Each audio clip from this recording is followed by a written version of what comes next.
Hello my dear students. आज मैं लेके आया हूँ आपके लिए इलेक्ट्रोस्टैटिक का सेकेंड वीडियो, जिसमें हम डिस्कस करेंगे कूलम्स लॉ से बारे में, कूलम्स लॉ के बारे में और उससे रिलेटेड कुछ न्यूमेरिकल्स और कूलम्स लॉ से कुछ इंपॉर्टेंट पॉइंट्स मैंने यहाँ पे मेंशन करूँगा आगे, तो जिस पे मैं बहुत सारे डिस्कशंस करने वाला हूँ जो बहुत इंपॉर्टेंट है 1 मार्क के पॉइंट ऑफ व्यू से स्टूडेंट। तो कूलम्स लॉ स्टार्ट करते हैं, उससे पहले आप एक छोटा सा वीडियो देखिए, इसके बाद मैं इसको कंटिन्यू करता हूँ students. Let's have a discussion on Coulomb's law. This fundamental law of electrical science is also referred as inverse square law. According to this law, if two charged bodies are kept at a certain distance, they will experience an attractive or repulsive force depending upon the nature of their charges. If the bodies are charged by similar electrical charge, they will repel each other. If the bodies are charged by opposite electrical charge, they will attract each other. Suppose one body is positively charged with plus Q1 and the other body is negatively charged with minus Q2. The force acting between them is attractive. Again, one body is positively charged with plus Q1 and other body is positively charged with plus Q2. The force acting between them is repulsive. Again, one body is negatively charged with minus Q1 and other body is negatively charged with minus Q2. The force acting between them is again repulsive. The force is a vector quantity, which means it has direction in addition to its magnitude. Here the force acts along the straight line, joining the centers of the charged bodies. Now, if you increase the charge Q1, keeping Q2 unchanged, the force is obviously increased. If you decrease the charge Q1, keeping Q2 unchanged, the force is obviously decreased. Similarly, if you increase the charge Q2, keeping Q1 unchanged, the force between them is again increased. If you decrease the charge Q2, keeping Q1 unchanged, the force is obviously decreased. According to Coulomb's law, force F between them is directly proportional to either Q1 or Q2, or in other words, F is proportional to the product of Q1 and Q2. Now, by keeping their charge fixed at Q1 and Q2, if we bring the charged bodies nearer to each other, the force between them increases. And if we take them away from each other, the force between them decreases. If the distance between their centers is r, it can be proved that force acting on them is inversely proportional to r squared. It is also obvious that this force is not same for every medium. For example, if the bodies are kept in air, the force is different from the force while they are kept in water. Variation of force according to the medium is determined by a constant. Say this is K. Finally, students, जैसे कि आपने देखा दो point charges थे, अगर उनका nature similar है, मतलब दोनों पॉजिटिव हैं, तो वो एक दूसरे को रिपेल करते हैं। अगर दोनों का नेचर अपोजिट है, मतलब एक पॉजिटिव है और एक नेगेटिव है, तो वो एक दूसरे को अट्रैक्ट करते हैं। अब किसी चीज़ का अगर मूवमेंट हो रहा है तो हमें पता है उस मूवमेंट के पीछे एक चीज़ रिस्पॉन्सिबल होती है जिसको बोलते हैं फोर्स। तो स्टूडेंट्स, इस फोर्स को कैलकुलेट किया गया, तो इस फोर्स को कैलकुलेट करने के लिए जब हमने एक्सपेरिमेंट किया तो हमने देखा ये फोर्स किस किस पे डिपेंड करता है। तो सबसे पहले हमने स्टूडेंट्स देखा कि जो फोर्स था वो डिपेंड किस किस पे कर रहा था। तो हमने जो देखा हुआ है कि फोर्स डिपेंड कर रहा था चार्जेस पे स्टूडेंट्स। तो F is directly proportional to Q1 Q2 students, ये हमने देखा। और फिर हमने देखा स्टूडेंट्स कि F जो था डिस्टेंस पे डिपेंड कर रहा था दो चार्जेस के बीच में, जो था F is inversely proportional to 1/r²। अब स्टूडेंट्स, ये दो इक्वेशन है हमारी, equation number 1 and equation number 2। अब आप देख रहे थे कि उसमें वीडियो में आपको बताया क्या कि अगर मैं इस चार्ज का मैग्नीट्यूड बढ़ा दूंगा तो फोर्स बढ़ जाएगा, और यहाँ पे आप देख रहे हैं कि फोर्स डायरेक्टली प्रोपोर्शनल है, मतलब Q1 बढ़ाऊंगा तो भी फोर्स बढ़ना है, Q2 बढ़ाऊंगा तो भी फोर्स बढ़ना है। अगर मैंने दोनों को बढ़ा दिया तो भी फोर्स का मैग्नीट्यूड इंक्रीज होना, ये हमने एक्सपेरिमेंटली डिटरमाइन किया। दूसरी जो चीज हमने देखी कि F डिपेंड कर रहा था आर स्क्वायर के, तो वो कैसे डिपेंड कर रहा था स्टूडेंट्स? इनवर्सली प्रोपोर्शनल, जो आप यहाँ पे देख रहे हैं, इनवर्सली प्रोपोर्शनल डिपेंड कर रहा था। अब इसमें आपने देखा कि जैसे वो दो चार्जेस दूर जा रहे थे, मतलब उनके बीच का डिस्टेंस बढ़ रहा था, तो उनके बीच का फोर्स कम हो रहा था। और स्टूडेंट्स जैसे ही उनको हम पास लेके आते थे तो उनके बीच का डिस्टेंस कम हो रहा था, तो फोर्स का मैग्नीट्यूड बढ़ रहा था। तो इस तरीके से हमने कूलम्स लॉ में दो पॉइंट चार्जेस के बीच में जो फोर्स था उसको हमने कैलकुलेट किया in the form of magnitude students. अब इन दोनों इक्वेशन कंबाइन करेंगे तो फाइनल इक्वेशन बनेगी, वो इक्वेशन में आपको लिखेगा। अगर मैं दोनों इक्वेशन कंबाइन करूंगा तो F is proportional to Q1 Q2 upon R square students. और हमको पता है जैसे ही प्रोपोर्शनलिटी का साइन हटता है तो कांस्टेंट आता है, और आपने देखा था कि वो कांस्टेंट जो है उसको हम यहाँ पे K से डिनोट करते हैं स्टूडेंट्स को C से भी डिनोट करते हैं, कुछ ऑथर्स बुक्स में यहाँ पे C भी मिलता है, तो आपके पे डिपेंड करता है। आप इसको C से भी डिपेंड करते हो, कांस्टेंट को C से भी डिनोट कर सकते हो और आप K से भी डिनोट कर सकते हो। तो ये फाइनली मैग्नीट्यूड आ गया स्टूडेंट्स फोर्स का, that is F equal to K into Q1 Q2 upon R। अब स्टूडेंट्स माइंड में स्ट्राइक करता है कि K क्या है। तो जैसे कि अपने वीडियो में देखा था कि दो पॉइंट चार्जेस एयर में थे तो फोर्स का कुछ अलग मैग्नीट्यूड होता है, और जब इन्हीं दो पॉइंट चार्जेस को मैंने वाटर में ले गया तो भी इसका मैग्नीट्यूड अलग होता है। मतलब मीडियम पे ये फोर्स डिपेंड करता है। स्टूडेंट्स हमने ग्रेविटेशनल फोर्स भी पढ़ा हुआ है, तो ग्रेविटेशनल फोर्स कभी भी मीडियम पे डिपेंड नहीं करता है, पर इलेक्ट्रोस्टैटिक में जो कूलम्स फोर्स है ये मीडियम पे डिपेंड करता है। मतलब ये जो कांस्टेंट हम यहाँ पे देख रहे हैं, इस कांस्टेंट को प्रॉपर्टी होती है कि डिपेंड करता है मीडियम पे कि वो दो पॉइंट चार्जेस किस मीडियम में रखें। स्टूडेंट्स आगे हम मूव करते हैं तो आप देखेंगे कि इसमें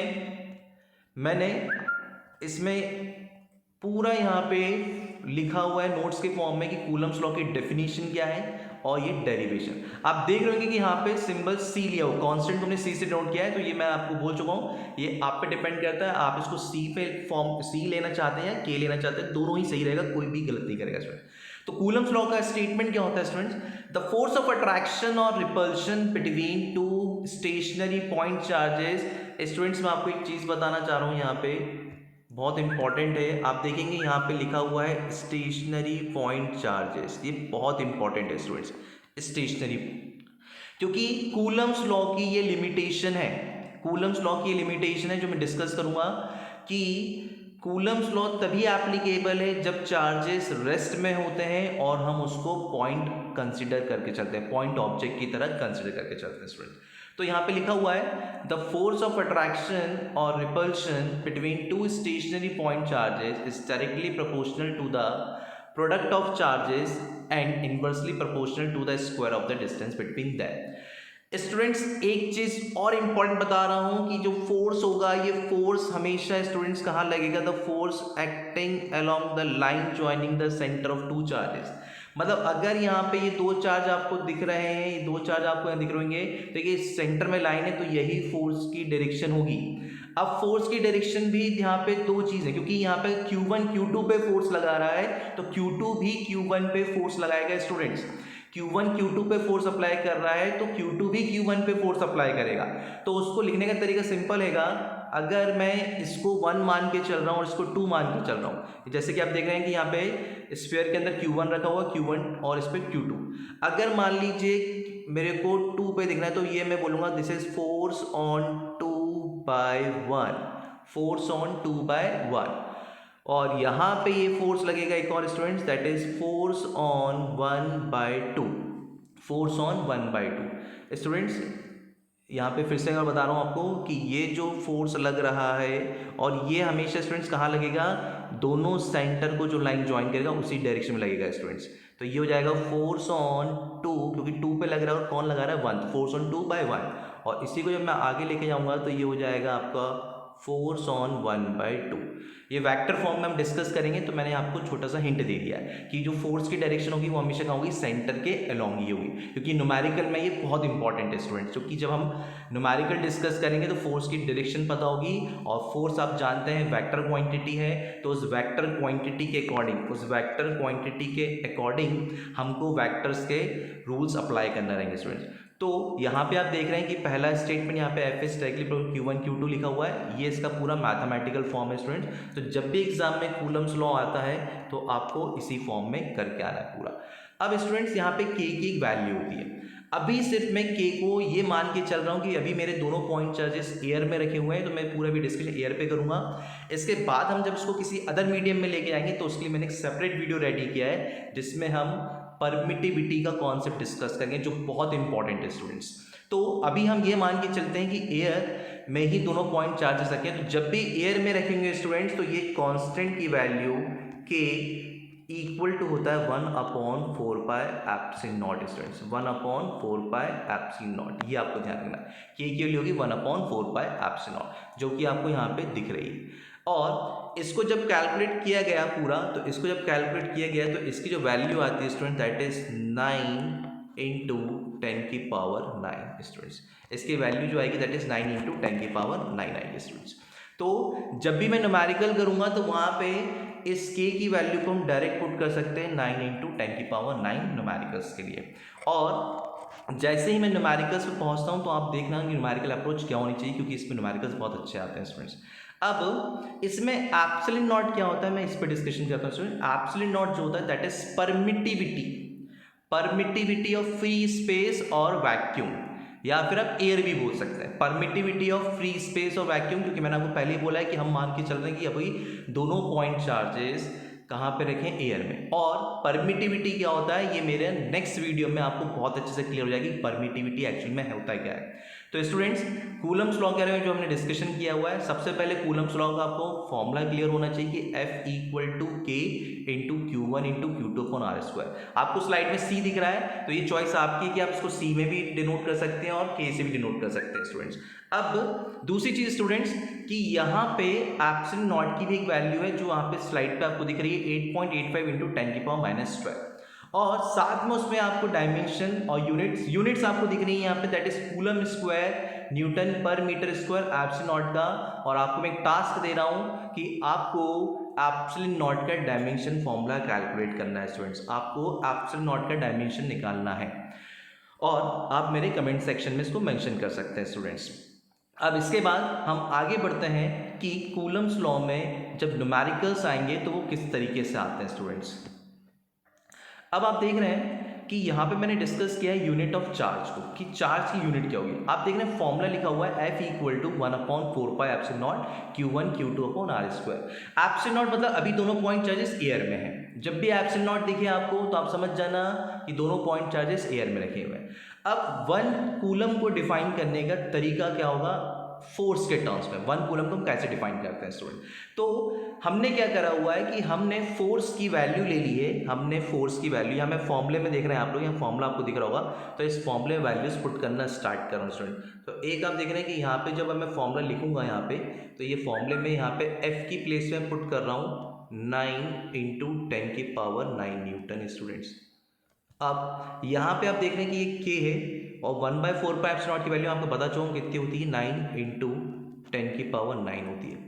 अब आप देख रहे हैं कि मैंने Q1 Q2 को सिंपली क्या माना हुआ है, 1 कूलम माना हुआ है। Q1 Q2 इक्वल टू क्या आएगा, 1 कूलम के इक्वल है, ठीक है स्टूडेंट्स।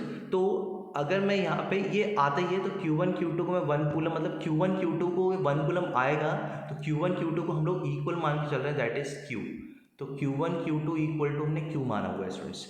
अब Q1 Q2 को मैंने जब Q माना हुआ है तो मैं यहाँ पे क्या रख दूंगा, Q स्क्वायर, क्योंकि यहाँ पे जब आप देख रहे हैं फॉर्मूले में Q1 इंटू Q2 है तो Q इंटू Q स्क्वायर जाएगा। R को 1 मानेंगे स्टूडेंट्स तो ये आपका 1 आ जाएगा, 1 का स्क्वायर 1 होता है। अब आप बोल सकते हैं 9 इंटू 10 की पावर 9 ये पूरा कैंसिल हो जाएगा। अब यहाँ पे आप देख रहे हैं कि 1 क्रॉस मल्टीप्लाई हो जाएगा तो ये हो जाएगा 1 इक्वल टू Q स्क्वायर, और जैसे स्क्वायर हटाएंगे स्टूडेंट्स तो स्क्वायर हटता है तो क्या लग जाता है रूट, और रूट पाएगा 1 और साथ में क्या जाएगा प्लस माइनस, और यहाँ पे आपका चलेगा Q। तो यहाँ पे आपके पास Q की जो वैल्यू आएगी that is Q equal two plus minus 1। तो इस तरीके से ये जो प्लस माइनस वन आ रहा है, मतलब Q जो है दैट इज 1 कूलम, इसको हम 1 कूलम बोलते हैं स्टूडेंट। अब 1 कूलम की जो मैं डेफिनेशन आपको बता रहा हूँ, तो यहाँ पे लिखा हुआ है 1 coulomb of charge is tight charge which when placed at rest in vacuum at a distance of 1 meter from an equal and similar stationary charges repel it and is repelled by it with a force of 9 into 10 की power 9 Newton. मतलब वो ये बोल रहा है कि 1 coulomb जो होता है हम उसको बोलते हैं, उस चार्ज को बोलते हैं जब वो रेस्ट में होंगे और वैक्यूम में होंगे। वैक्यूम को हम यहाँ पे एयर भी कंसिडर कर सकते हैं, और उनके बीच का डिस्टेंस 1 मीटर होगा, उनके बीच का डिस्टेंस 1 मीटर होगा, और उनका मैग्नीट्यूड सेम होगा स्टूडेंट्स, उनका मैग्नीट्यूड सेम होगा। या तो दोनों पॉजिटिव होंगे या तो दोनों नेगेटिव होंगे, और वो एक दूसरे को रिपेल कर रहे होंगे with a force of 9 into 10 की पावर 9 न्यूटन स्टूडेंट्स। तो ये आपको ध्यान रखना है, with a force of 9 into 10 की पावर 9 न्यूटन। तो सिंपल सी डेफिनेशन होती है 1 कूलम की, ये कि 1 कूलम जब भी डिफाइन करने को आएगा तो दो चार्जेस जिनका मैग्नीट्यूड सेम रहेगा, उनके बीच का डिस्टेंस 1 मीटर रहेगा, और वो दोनों एयर में रहेंगे और रेस्ट में रहेंगे, तो वो एक दूसरे को रिपेल करेंगे with a force of 9 into 10 की पावर 9 न्यूटन। इसको हम बोलते हैं 1 कूलम। अब इसमें कुछ पॉइंट मैं डिस्कस कर रहा हूँ कूलम्स लॉ से रिलेटेड, ये 1 मार्क के लिए बहुत इंपॉर्टेंट है। जैसे कि आप पहला पॉइंट देख रहे हैं कि इलेक्ट्रोस्टैटिक फोर्स किस पे डिपेंड करता है, मीडियम पे। तो ये हम डिस्कस कर चुके हैं कि एयर में होगा तो फोर्स अलग होगा, और किसी मान लीजिए वाटर में होता है तो वाटर में उसका फोर्स अलग होगा, क्योंकि वो मीडियम पे डिपेंड करता है, और उस मीडियम को डिटरमाइन करते हैं के की वैल्यू से, जिसको हम नेक्स्ट वीडियो में डिस्कस करेंगे स्टूडेंट्स। सेकंड यहाँ पे देख रहे हैं electrostatic forces action reaction pair, Newton's का आपको थर्ड लॉ क्लियर होगा कि अगर एक बॉडी दूसरी बॉडी पे फोर्स लगा रही है तो दूसरी बॉडी भी फर्स्ट बॉडी पे फोर्स अप्लाई करती है। तो यहाँ पे जब मैंने डायग्राम दिखाया था आपको, तो मैंने बताया था फोर्स ऑन 2/1, और वहाँ पे देखा था फोर्स ऑन 1/2। तो स्टूडेंट्स ये इंपॉर्टेंट है, इन्होंने बोला है कि इलेक्ट्रोस्टैटिक फोर्स से जो एक्शन और रिएक्शन के पेयर में होता है, तो force exerted by one charge on other is equal and opposite to the force exerted by other on the first. ये बिल्कुल सही है स्टूडेंट्स, क्योंकि जब मैंने बात की थी force on 1/2 equal to force on 2/1, तो ये मैग्नीट्यूड तो सेम ही रहेगा, क्योंकि दोनों का चार्ज जो था वो Q1 Q2 था।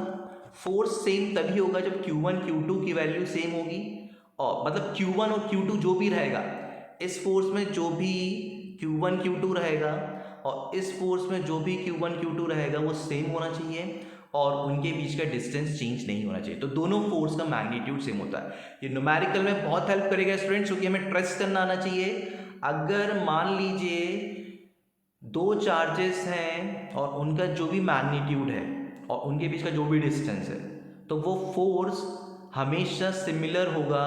अगर ऐसे ही सेम चार्जेस रखे होंगे, उनके बीच का डिस्टेंस सेम रहेगा, मतलब Q1 Q2 सेम रहेंगे, उस पर R भी सेम रहेगा, तो मतलब ये दोनों फोर्स क्या रहेंगे, सेम रहेंगे।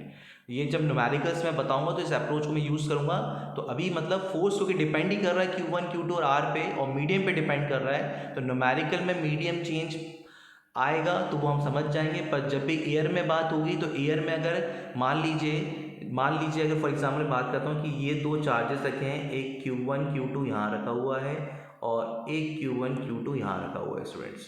अब मैं क्या बोल रहा हूँ कि अगर इनके बीच में हमें फोर्स को इनके डिस्टेंस आ रहे हैं और इनके बीच में मैं निकालूंगा, तो ये वाला फोर्स और ये वाला फोर्स हमेशा सेम होगा, मतलब ये जो भी फोर्स होगा यही फोर्स वही होगा, मतलब दोनों हमेशा सेम होगा। और अगर ये इस पे फोर्स अप्लाई कर रहा है और ये इस पे फोर्स अप्लाई कर रहा है, तो देख रहे हैं आप कि Q1 Q2 चेंज नहीं हो रहा है, R चेंज नहीं हो रहा है, तो मतलब दोनों का फोर्स जो होगा मैग्नीट्यूड में इक्वल होगा, पर डायरेक्शन में अपोजिट होगी, क्योंकि एक की डायरेक्शन यहाँ होगी तो एक की डायरेक्शन उसके जस्ट अपोजिट होगी। तो इस पॉइंट का मीनिंग यही है स्टूडेंट्स कि जो इलेक्ट्रोस्टैटिक फोर्स है एक्शन रिएक्शन पेयर है, एक बॉडी दूसरे पे लगाती है, दोनों का मैग्नीट्यूड सेम होता है पर डायरेक्शन अपोजिट होती है। थर्ड पॉइंट वेरी इंपॉर्टेंट, क्योंकि ये डायरेक्ट एग्जाम में आता है, और जो ट्रेंड है मैंने बताया था ऑब्जेक्टिव क्वेश्चन इंट्रोड्यूस हो रहे हैं, तो ये पॉइंट बहुत इंपॉर्टेंट है। द फोर्स इज कंजर्वेटिव, और कंजर्वेटिव फोर्स हमने इससे पहले भी पढ़ा हुआ है ग्रेविटेशन फोर्स, कि ग्रेविटेशन फोर्स भी कंजर्वेटिव फोर्स होता है। कंजर्वेटिव फोर्स क्या होता है स्टूडेंट्स, जिसमें जो फोर्स है वो सिर्फ डिपेंड करता है इनिशियल एंड फाइनल पोजीशन पे। इनिशियल एंड फाइनल पोजीशन पे वो कभी भी पाथ पे डिपेंड नहीं करेगा। तो इलेक्ट्रोस्टैटिक फोर्स कंजर्वेटिव फोर्स है जो सिर्फ इनिशियल पॉइंट और फाइनल पॉइंट पे डिपेंड करता है, पाथ पे डिपेंड नहीं करता है। अब इसी तरीके से कोई ऑब्जेक्ट, कोई चार्ज अगर मान लीजिए एक सर्कल में मूव कर रहा है, तो सर्कल में जब वो मूव करेगा तो इसका इनिशियल पॉइंट और फाइनल पॉइंट सेम होता है। तो मतलब ये जो भी वर्क डन यहाँ पे करेगा वो वर्क डन हमेशा जीरो होगा स्टूडेंट्स, वो वर्क डन हमेशा क्या होगा, जीरो। तो यही लिखा हुआ है इलेक्ट्रोस्टैटिक फोर्स इज कंजर्वेटिव, और जब भी कोई चार्ज, कोई मूविंग पॉइंट चार्ज अगर मूव कर रहा है किसी क्लोज सर्कुलर पाथ में, तो कूलम फोर्स हमेशा कितना वर्क डन करेगा, जीरो करेगा स्टूडेंट, क्योंकि इनिशियल पॉइंट और फाइनल पॉइंट सेम होगा। और लास्ट इंपॉर्टेंट पॉइंट कि कूलम जो लॉ है वो किस पे एप्लीकेबल होता है, पॉइंट चार्जेस पे। ये हमेशा अगर डिस्ट्रीब्यूटेड है चार्जेस तो कूलम लॉस पे एप्लीकेबल नहीं होता। हम मान के चलते हैं कि कूलम्स लॉ हमेशा किस पे एप्लीकेबल होगा, पॉइंट चार्जेस में। अदरवाइज जो दूसरे होते हैं, जब यूनिफॉर्मली डिस्ट्रीब्यूटेड चार्जेस होते हैं तो उस पे उसके डायमेंशंस अलग होने की वजह से हम कूलम्स लॉ उस पर अप्लाई नहीं कर पाते हैं। तो कूलम्स लॉ सिर्फ एप्लीकेबल होते हैं पॉइंट चार्ज पे स्टूडेंट्स। अब स्टूडेंट्स आगे मैं पढ़ता हूँ, तो आगे मैं आपको बता रहा हूँ यहाँ पे कि कुछ यहाँ पे मैं आपको बताना चाहता हूँ कुछ वेक्टर के कॉन्सेप्ट जो हम लोग फोर्स के, जब कूलम फोर्सेस न्यूमेरिकल्स के, तो वो आपको क्लियर होना चाहिए। जैसे कि हमने वेक्टर में सिंपल देखा है स्टूडेंट्स, अगर मान लीजिए ये एक बॉडी है, अगर मैं यहाँ पे बात करता हूँ, ये एक बॉडी है स्टूडेंट्स, इस बॉडी पे एक फोर्स यहाँ लग रहा है 2 न्यूटन का और एक फोर्स यहाँ लग रहा है 6 न्यूटन का। इनका लाइन ऑफ एक्शन सेम ही एक ही लाइन पे लग रहा है। अब मुझसे कोई बोले कि इस पर नेट फोर्स निकालो, तो आप तुरंत क्या करते हैं, तुरंत आप स्ट्राइक कर लेते हैं, नेट फोर्स आप निकाल लेते हैं। डायरेक्ट आप क्या करते हैं, नेट फोर्स निकालने के लिए 6 में से 2 को माइनस कर देते हैं, तो आपका आंसर 4 आता है। अब 6 - 2 का मतलब है कि आपने इसको पॉजिटिव माना है और इस वाली डायरेक्शन को आपने नेगेटिव माना है। स्टूडेंट्स मैं फिर कहीं रिपीट कर रहा हूँ, इस डायरेक्शन को आपने पॉजिटिव माना है, उस डायरेक्शन को आपने नेगेटिव माना है। तो इसलिए +6 लिया तो मैंने -2 लिया, तो मेरा आंसर 4 न्यूटन, मतलब 4 न्यूटन जो नेट फोर्स है वो इस डायरेक्शन में आ रहा है स्टूडेंट्स। आई थिंक ये आपको क्लियर हो गया होगा। ये जो आ रहा है आपका 4 न्यूटन इस डायरेक्शन में आ रहा है स्टूडेंट्स। अब इसी को मैं थोड़ा अलग अप्रोच से बताता हूँ स्टूडेंट्स। अब आप देखेंगे कि यही है वो चीज़, और ये यहाँ पे 2 न्यूटन का फोर्स लग रहा है और यहाँ पे हमने 6 न्यूटन का फोर्स लगाया। अब आपको याद होगा कि हमने वेक्टर एडिशन में पैरेललोग्राम पढ़ा था, जहाँ पर रिजल्टेंट का मैंने एक फॉर्मूला बताया था आपको कि R = होता है √a² + b² + 2ab cos theta. अब स्टूडेंट्स ये थीटा जो होता था, ये होता था a और b के बीच का एंगल। आप देखते हैं कि इससे भी आंसर क्या 4 आएगा। तो मैंने जब यहाँ पे कैलकुलेट करा स्टूडेंट्स, तो आप देखेंगे यहाँ पे इसको मैं मान लीजिए a मान लेता हूँ और इसको b मान लेता हूँ। ये चॉइस आप पे स्टूडेंट्स, आप किसी को भी a और b मान सकते हैं। अब 6 का स्क्वायर कितना होगा स्टूडेंट्स, 36, 2 का स्क्वायर 4, और यहाँ पे जाएगा 2 × 6 और इंटू में आएगा 2 और साथ में जाएगा cos 180 डिग्री।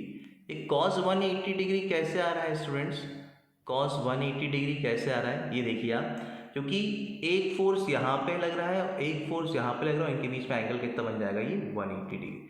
और cos 180 वैल्यू स्टूडेंट्स क्या होती है, -1। जब आप इसको सिंप्लीफाई करेंगे स्टूडेंट्स, cos 180 होता है -1 students, again I repeat, cos 180 होता है -1।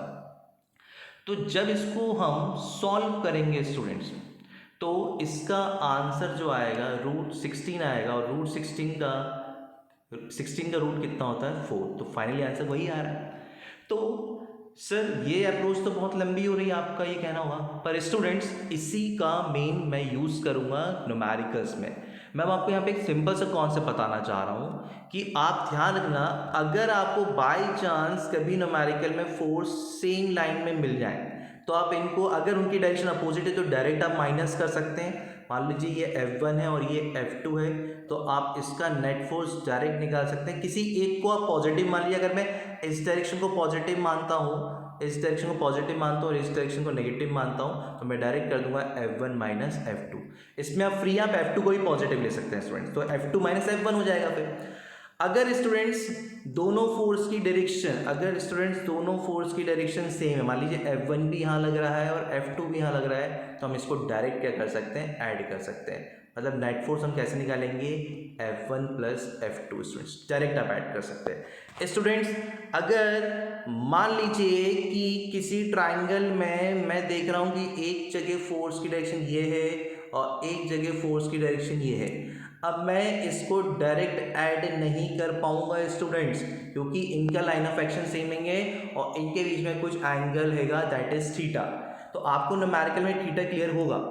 अब इसमें हमको रिजल्टेंट फोर्स निकालना है, तो आपको मतलब नेट फोर्स निकालना है, तो आप डायरेक्ट फिर R इक्वल टू मतलब एफ नेट, क्योंकि एफ नेट मतलब रिजल्टेंट, तो एफ नेट आप यूज कर सकते हैं अंडर रूट में F1 का स्क्वायर प्लस F2 का स्क्वायर प्लस 2F1 F2 और साथ में क्या आएगा स्टूडेंट्स, कॉस थीटा आएगा आपका। तो ये आपको ध्यान रखना है स्टूडेंट्स, ये तभी आप अप्लाई करना। अगर एक ही लाइन में है, एक ही डायरेक्शन में, तो डायरेक्ट ऐड कर देना, तब आप इस फॉर्मूले पे मत जाइएगा, डायरेक्ट आंसर आएगा आपका सही आएगा, बिल्कुल गलत नहीं हुआ। और अगर दोनों की डायरेक्शन अपोजिट है तो आप एक ही लाइन ऑफ एक्शन है तो आप माइनस कर सकते हैं डायरेक्ट, पर जब भी ऐसी सिचुएशन आए तो आपको फिर पैरेललोग्राम वाला रिजल्टेंट का फॉर्मूला यूज़ करना आना चाहिए स्टूडेंट्स। तो इसी पे बेस मैंने कुछ न्यूमेरिकल्स यहाँ पे इंट्रोड्यूस किए, तो इसको हम डिस्कस करते हैं स्टूडेंट्स। आई थिंक आपको क्लियर हो गया होगा। तो मैं इसमें न्यूमेरिकल आपको बताता हूँ। ये देख रहे हैं आप, जैसे कि यहाँ पे मैं आपको दिखाता हूँ कि यहाँ पे एक मैंने सिंपल सा न्यूमेरिकल लिया हुआ है, जिसमें लिखा हुआ है 3 equal charges. 3 equal charges are placed on the vertices of an equilateral triangle of side A। मतलब 3 equal charges हैं जो equilateral triangle के vertices पे हैं। अब उसकी साइड जो दी है A दी हुई है। equilateral triangle स्टूडेंट्स आपको क्लियर होगा, equilateral triangle में अंदर के तीनों एंगल 60 डिग्री होते हैं। फिर इन्होंने बोला है what is the resultant force on any one charge due to other two. मतलब किसी एक पे आपको, किसी एक चार्ज पे बाकी दो चार्ज के कारण आपको रिजल्टेंट फोर्स निकालना है। अब स्टूडेंट्स इसमें यही चीज़ है, जैसे मैंने आपको ट्रायंगल एग्जांपल दिया था, तो अब इसका मैं एक फिगर आपको फिर से बता रहा हूँ कैसी चीज़ से सॉल्व होगा न्यूमेरिकल। अब आप देखिए इसको कैसे हम लोग इसको सॉल्व करने जा रहे हैं स्टूडेंट्स। तो स्टूडेंट्स ये मान लीजिए कि यहाँ पे ये ट्राइंगल है, ये ट्राइंगल है स्टूडेंट्स। ये चार्ज Q मान लिया हमने जो उसने दिया हुआ है Q। एक मिनट स्टूडेंट्स, ये हमारा ट्राइंगल है, ये Q चार्ज है, ये भी Q चार्ज है और यहाँ पे भी Q चार्ज रखा है स्टूडेंट। अब अगर मान लीजिए मैं इस पर रिजल्टेंट फोर्स निकाल रहा हूँ, इस वाले चार्ज पर रिजल्टेंट फोर्स निकाल, तो इस पर एक ये फोर्स लगाएगा और एक ये फोर्स लगाएगा। तो ये जब इस पर, तो दोनों का नेचर पहले देखेंगे, दोनों कैसे हैं, पॉजिटिव और पॉजिटिव पॉजिटिव रिपेल करेंगे। तो इनका देखेंगे ये लाइन ऑफ एक्शन है, तो इसी लाइन ऑफ एक्शन पे हम एक लाइन ड्रॉ कर देंगे, तो ये आ जाएगा इसके कारण इस पे फोर्स। इसको मैं नाम देता हूँ F1। अब ये भी पॉजिटिव और ये भी तो ये भी इस पे क्या लगाएगा फोर्स स्टूडेंट, तो ये भी लाइन ऑफ एक्शन का यही रहेगा, तो ये इस पे फोर्स लगाएगा, दैट इज F2। ये आपको आई थिंक क्लियर हो गया होगा। अब हमें बस इनके बीच में ये तो थीटा एंगल पता होना चाहिए और F1 और F2 का मैग्नीट्यूड। अब आप बताइए, उसने साइड A बोली थी, तो ये साइड A हो गई और ये साइड A हो गई और ये साइड A हो गई स्टूडेंट्स। अब आप देख सकते हैं कि ये F1 को मैं कैसे कैलकुलेट करूंगा स्टूडेंट्स। F1 का जो फॉर्मूला होता है दैट इज K। ये हमें कूलम्स लॉ का फॉर्मूला पता है K, क्योंकि एयर में है तो K मान के चल रहा हूं मैं। Q1 की जगह मैं Q रख दूंगा स्टूडेंट्स, और फिर Q2 की जगह ये वाला Q1 हो गया, क्योंकि मैं F1 निकाल रहा हूँ स्टूडेंट्स, F1 इन दोनों के बीच में, इसके और इसके बीच में। तो जब मैं देखूंगा तो Q इंटू Q होगा स्टूडेंट्स, यहाँ पे आप देख रहे हैं, और अपॉन में आ जाएगा साइड इनके बीच में, देखिए इनके बीच का डिस्टेंस कितना A, तो ये हो जाएगा A का स्क्वायर। तो F1 जो होगा आपका स्टूडेंट्स, F1 आपका हो जाएगा K इंटू Q स्क्वायर और अपॉन में आ जाएगा A स्क्वायर। अब आप मुझे बताइए स्टूडेंट्स, ये तो F1 आ गया, ठीक है क्लियर हो गया, हमको F1 हमने निकाल लिया है, कोई दिक्कत नहीं है। अगर मैं F2 की बात करूं तो F2 में आप देखिए, अब आपको यहां थोड़ा ध्यान लगाना है। F2 क्या इस वाले चार्ज और इस वाले चार्ज के बीच का फोर्स है, और दोनों पॉजिटिव है और इनके बीच का डिस्टेंस भी A है। तो कितने लोगों को ये चीज़ क्लियर हो गई है स्टूडेंट्स, ये चीज़ आपको क्लियर हो गई होगी कि F2 भी आपका यही होगा जो F1 है, क्योंकि उसमें ना दोनों चार्ज उसी मीडियम में एयर में है, दोनों का मैग्नीट्यूड Q है और दोनों के बीच का डिस्टेंस A है। यही मैं आपको पहले बता रहा था इससे थोड़ी देर पहले कि ये चीज़ आपको क्लियर होनी चाहिए, मतलब F2 और F1 सेम है। अब ये एंगल निकालना कोई डिफिकल्ट टास्क नहीं है, क्योंकि हमें पता है स्टूडेंट्स ये एंगल कैसे निकालेंगे। अब दिखाता हूँ मैं आपको स्टूडेंट्स, आप देखिए इसको। तो मैं फिर से एक बार डायग्राम ड्रॉ कर रहा हूँ, ये है आपका, और ये लाइन ऑफ एक्शन थी और एक लाइन ऑफ एक्शन ये थी स्टूडेंट्स, आप मतलब ये आपका F1 था और ये आपका F2 था। ये एंगल जो था स्टूडेंट 60 डिग्री था, आई थिंक आपको क्लियर हो गया होगा, ये 60 डिग्री था। अब क्या ये वर्टिकली अपोजिट एंगल है स्टूडेंट्स? ये वर्टिकली अपोजिट है तो ये एंगल कितना होगा स्टूडेंट्स? 60 डिग्री ही होगा। आप देखिए यहाँ पे ये एंगल 60 डिग्री ही होने वाला है। ये एंगल 60 डिग्री होगा क्योंकि वर्टिकली अपोजिट एंगल की प्रॉपर्टी है। तो आपको थीटा मिल गया, तो थीटा आपका कितना हो गया स्टूडेंट? 60 डिग्री हो गया। अब हम फॉर्मूला कौन सा अप्लाई कर देंगे? अंडर रूट में f1 का स्क्वायर प्लस f2 का square plus 2f1 f2 cos theta. ये फॉर्मूला अप्लाई कर देंगे, यहाँ पे f1 f2 की वैल्यू पुट कर देंगे तो हमारा आंसर आ जाएगा, जो कि आपको मैंने सॉल्यूशन प्रोवाइड किया है, तो आप देख सकते हैं। तो यहाँ पे आप देखेंगे कि सॉल्यूशन प्रोवाइडेड है, तो ये चीज़ आपको क्लियर हो जाएगी।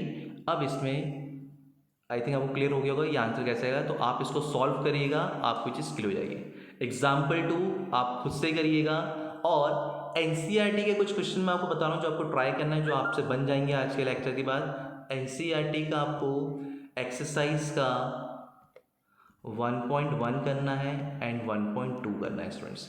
ये आप ट्राई करिएगा तो आपसे कूलम्स लॉ बनना स्टार्ट हो जाएगा। फिर इसके बाद जो मेरी नेक्स्ट वीडियो होगा उसमें मैं आपको रिलेटिव परमिटिविटी का कॉन्सेप्ट एक्सप्लेन करूँगा, और साथ में प्रिंसिपल ऑफ सुपरपोजिशन क्लियर करूँगा स्टूडेंट्स। तो आई थिंक ये आपको क्लियर होगा। इसको आज आप बहुत अच्छे से करिएगा, और इन्हीं की न्यूमेरिकल्स की प्रैक्टिस करना, तो ये आपसे बनना स्टार्ट हो जाएगा। Okay students, thank you.